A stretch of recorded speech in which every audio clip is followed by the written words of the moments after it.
punya pengawal gemulai, itu kan nggak lucu juga gitu. Dan ini bisa menjadi, ini yang lebih bahaya, yang saya kira concernnya Pak Amin Rais ya, dan ini harus digarisbawahi. Ini bisa menjadi legitimasi para boti-boti gitu. Oh lihat tuh di atas juga udah gemulai gitu. Ya jangan salahkan kalau orang-orang awam memang demikian keadaannya, melihat gemulai saja sudah gay gitu.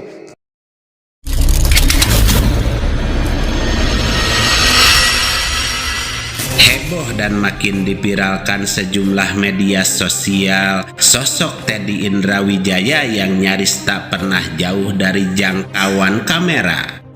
Di setiap konferensi pers menteri hingga langkah strategi sang Presiden Prabowo, dialah bayangan paling nyata yang hampir selalu ada di istana, yang kini menduduki kursi sekretaris kabinet, sebuah posisi yang membuatnya disebut-sebut sebagai presiden bayangan. Namun, di balik kegagahan seragamnya, sebuah badai besar sedang menerpa.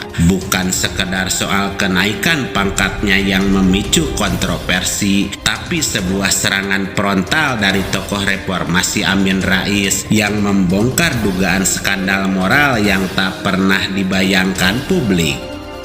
Benarkah Teddy hanyalah instrumen politik yang sengaja ditanam, ataukah itu hanya tudingan liar yang dilemparkan Amin Rais untuk membungkam ketidakadilan dan mengungkap siapa Teddy sebenarnya? Hingga Buya Yahya dan para tokoh mengungkap hal penting soal ini. Selengkapnya, mari kita bongkar dengan menyimak sampai selesai agar tidak salah paham.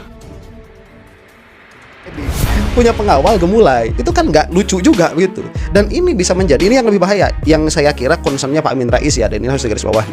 Ini bisa menjadi legitimasi para boti-boti begitu. Oh lihat tuh di atas juga udah gemulai begitu. Ya jangan salahkan kalau orang-orang awam memang demikian keadaannya, melihat gemulai saja sudah gay begitu, karena mereka nggak punya ilmu. Nah kita nih yang punya syariat jangan seperti itu. Cuman sekali lagi, ini juga merupakan concern yang sangat harus kita lihat begitu ya dari Pak Amin Rais, karena emang ini bisa menjadi, makanya nih semenjak zaman Jokowi juga ya, itu banyak boti-boti berkeliaran kemudian ngomong di hadapan media sosial begitu. Dia kalau dia gay itu bukan masalah besar, itu masalah besar. Kita mah orang beragama, orang itu kan tadi agamanya Islam katanya sih begitu. Ya itu kalau misalkan itu bukan masalah tanpa melihat syariat, itu sudah bisa keluar dari agama itu buruk sekali, jelek, tidak boleh. Pungkiri bahwa Seskap atau Letkol Teddy ini mempunyai keistimewaan ya, peran yang begitu besar dan jauh lebih spesial begitu ya dibanding Seskap sebelumnya. Bahkan ya, Teddy ini mempunyai peran yang sentral ya, sehingga mengkonfirmasi beberapa kabar yang menyebutkan bahwa sebenarnya Prabowo ini sangat sulit untuk ditemui. Semua yang hendak bertemu dengan Prabowo harus melalui Teddy ya. Bahkan katanya menteri-menteri pun tidak bisa berkomunikasi langsung dengan Prabowo, semuanya harus melalui Teddy. Inilah Teddy Indrawijaya, lulusan Akademi Militer Ranger School Universitas Jenderal Ahmad Yani Universitas Indonesia, lahir di Manado pada 14 April 1989, memiliki latar belakang perpaduan darah keluarga militer kuat dari pasangan Kolonel Giono dan Mayor Patris R.A. Rumbayan. Teddy diketahui pernah menikah dengan Wita Nidia Hanifah pada 11 September 2018. Namun rumah tangganya tersebut hanya bertahan kurang dari 1 tahun dan resmi berakhir dalam perceraian pada 14 Agustus 2019. Dan kini di tengah kesendiriannya, ia melesat dalam karir militer dan birokrasi. Namun kenaikan pangkatnya menjadi letnan kolonel tanpa jalur Sesko TNI memicu perdebatan. Apakah ini murni meritokrasi atau privilege luar biasa?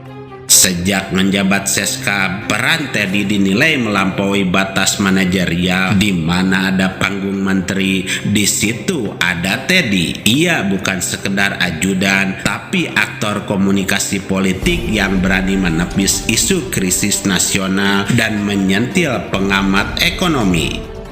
Publik melihat kejutan ulang tahunnya dari Presiden Prabowo bukan sekedar momen hangat, melainkan simbol bahwa akses menuju presiden kini harus melewati satu pintu, Teddy Indrawijaya. Apakah ini bentuk pengamanan informasi atau justru upaya isolasi terhadap sang presiden?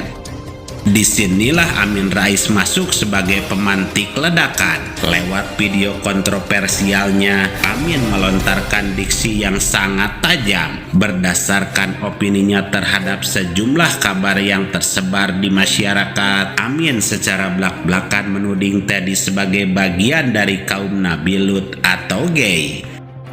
Jadi berdasarkan pendapat atau opini masyarakat seperti bisa kita pantau, ternyata Teddy itu seorang gay, seperti kaum Nabi Lut pada zaman dulu. Terlepas dari benar atau tidaknya, serangan ini berhasil mengalihkan perhatian publik dari pesona pop culture Teddy di media sosial menuju ke arah kejanggalan sistemik di istana. Amin memaksa kita bertanya, siapa sebenarnya yang sedang memegang kendali di balik layar? Yang banyak menduga semua bermuara kepada sosok Jokowi sebab kedekatan Teddy sejak dulu bersama sang mantan presiden kontroversi tersebut. Yang tidak diperkenankan adalah membuka kejahatan dosa pribadi seorang presiden, seorang raja, pribadi antara dia dengan Allah. Akan tapi jika itu ada hubungannya dengan kebijakan yang itu memang ada hubungannya dengan orang banyak, ini bukan pribadi dan orang sudah pada tahu.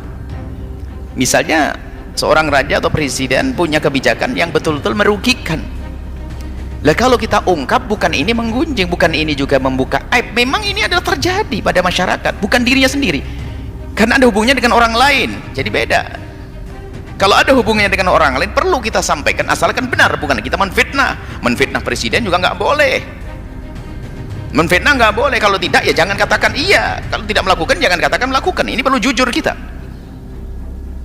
Jangankan menfitnah presiden, seorang yang muslim, menfitnah misalnya, menfitnah orang yang kafir saja nggak boleh kok.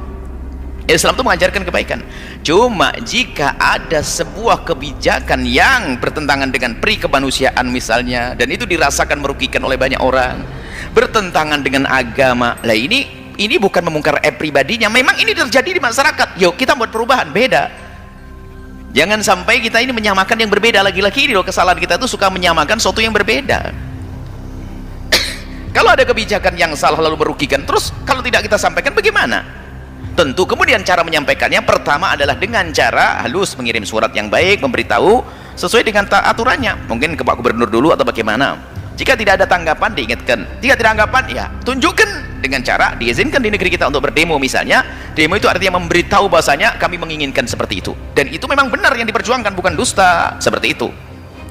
Jadi kita harus membedakan maka mukaib. Kalau misalnya seorang raja atau presiden punya kebijakan yang salah dan sebagainya, kemudian tidak boleh kita menyebutkannya untuk membuat perubahan. Lalu bagaimana, siapa yang buat perubahan? Sementara itu bukan urusan pribadi antara dia dengan Allah. Kalau itu dosa antara dia dengan Allah, nggak boleh. Dan meski pesan Buya Yahya bukan mengomentari Teddy secara langsung, namun sangat jelas bahwa kebenaran tidak dibangun di atas prasangka. Kritik terhadap sistem pemerintahan adalah hak demokratis, namun menjaga diri dari fitnah adalah kewajiban moral. Sehingga pesan yang bisa kita ambil bahwa kekuasaan yang terlalu rapat menutup diri seringkali justru menyimpan rahasia yang paling dicari. Kesetiaan seorang prajurit memang tak ternilai harganya, namun kesetiaan pada sistem negara jauh lebih mulia di atas segalanya. Sejarah tidak akan mencatat seberapa hebat Anda menjaga pintu penguasa, tapi sejarah akan mencatat seberapa besar Anda menjaga kehormatan aturan yang ada. Jangan sampai sebuah benteng dibangun hanya untuk menjauhkan pemimpin dari suara rakyatnya sendiri.